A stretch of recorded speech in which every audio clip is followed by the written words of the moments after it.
La Caritas di Padova, l'Avvocato di Strada Onlus, l'Associazione Granello di Senape, l'Associazione Elisabetta Turingia d'Ungheria, l'Associazione Elisabetta d'Ungheria, la Cooperativa Città Solare, la Croce Rossa Italiana, le Cucine Economiche Popolari di Padova, la Fondazione La Casa Onlus, il Gruppo R, Noi sulla Strada, Ronda della Solidarietà e la Società Cooperativa Sociale COSEP. Queste le associazioni che hanno aderito alla 19ª edizione della Notte dei Senza Dimora. L'evento, istituito nel 1999, coincide con la Giornata Mondiale contro la Povertà ed ha lo scopo di mettere al centro la quotidianità degli invisibili, volti di uomini e donne incrociati per le strade della città che mai vengono riconosciuti come suoi abitanti.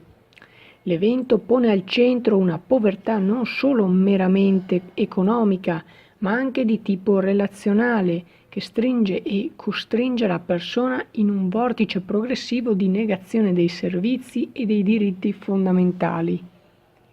Si stima che a Padova ci siano circa 500.000 di senza tetto, con poco più di 250 posti letto in strutture di accoglienza.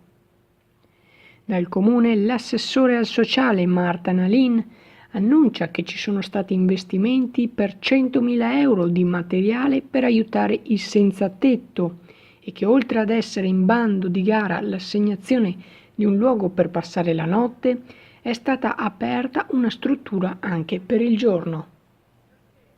Sfiscia Channel News, Padova.